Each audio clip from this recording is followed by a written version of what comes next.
হেফাজত করে সকলে বলি আমিন। আরো জোরে বলি আমিন। আল্লাহ রাব্বুল আলামিনের পয়গম্বর সাল্লাল্লাহু আলাইহি ওয়াসাল্লাম বলছেন যে জাহান্নামের দোজখের আগুন 1000 বছর তাপ দেওয়ার পরে আগুনটা লাল বর্ণ হয়ে গিয়েছেন। আবার 1000 বছর তাপ দেওয়ার পরে আগুনটা সাদা বর্ণ হয়ে গিয়েছেন। আবার 1 বছর তাপ দেওয়ার পরে আগুনটা অন্ধকার হয়ে গিয়েছেন, কৃষ্ণবর্ণ কালো হয়ে গিয়েছেন।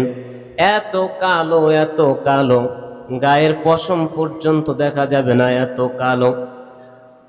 প্রশ্ন হলো, সাদা রাখলো না কেন, লাল রাখলো না কেন? কালো করার কি দরকার? সাদা রাখতে পারত, আল্লাহ ইচ্ছা করলে লালও রাখতে পারত। কালো করার কারণ কি? ইতিহাস ঘেটে পাওয়া যায় কালো করার কারণ হচ্ছে মানুষ বাবার সামনে যখন ছেলের আযাব হবে, ছেলের সামনে বাবা আযাব হবে, অগ্নি আগুনে জ্বলবে।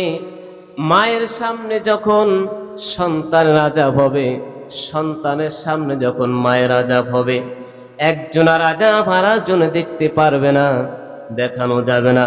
খুব ভয়ঙ্কর একটা জায়গা, ভয়ঙ্কর এক আযাবের সম্মুখীন হতে হবে। একজনের আযাব আরেকজনে যেন দেখতে না পারে। এই জন্য আল্লাহ রাব্বুল আলামিন জাহান্নামের আযাবটাকে, আগুনটাকে কালো বানাই দিয়েছেন। আল্লাহ রাব্বুল আলামিনের পয়গম্বরের কাছে সাহাবীরা জিজ্ঞেস করলেন, ইয়া রাসূলুল্লাহ, ইয়া হাবিবাল্লাহ, জুব্বুল হুজুন কি? আল্লাহ নবী বললেন, জুব্বুল হুজুন হইছে একটা জাহান্নামের ময়দান। যে জাহান্নামের ময়দান, জাহান্নাম দৈনিক রব্বুল আলামিনের কাছে 400 বার প্রার্থনা করে, রব্বুল আলামিন জুব্বুল হুজুন ময়দান থেকে আমাকে হেফাজত করো।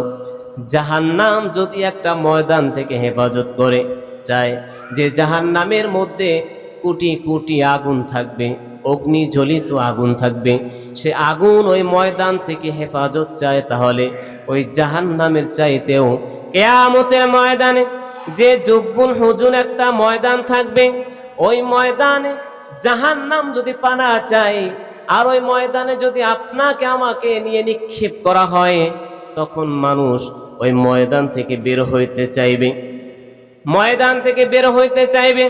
আল্লাহ রাব্বুল আলামিন ফেরেশতা নিযুক্ত করে দিয়েছেন, ওয়ালাহুম মাকামিউ মিন হাদিদিন কুল্লামা আরাদু আইয়াখরুজু মিনহা মিন গাম্মিন উঈদু ফিহা ওয়াযুকু আযাবাল হারিক। আল্লাহ রাব্বুল আলামিন মানুষদেরকে যখন জাহান্নামে নিক্ষেপ করবে, নিক্ষেপ করার পরে জ্বলিত আগুনে মানুষ জ্বলতে চাইবে না, জাহান্নাম থেকে বের হইতে চাইবে, তখন লোহার হাতুড়ি থাকবে, মুগুর থাকবে, মুগুর লোহার হাতুড়ি দ্বারা মানুষদেরকে বাইরে যাইতে আবার ওই জাহান্নামে নিক্ষেপ করা হবে।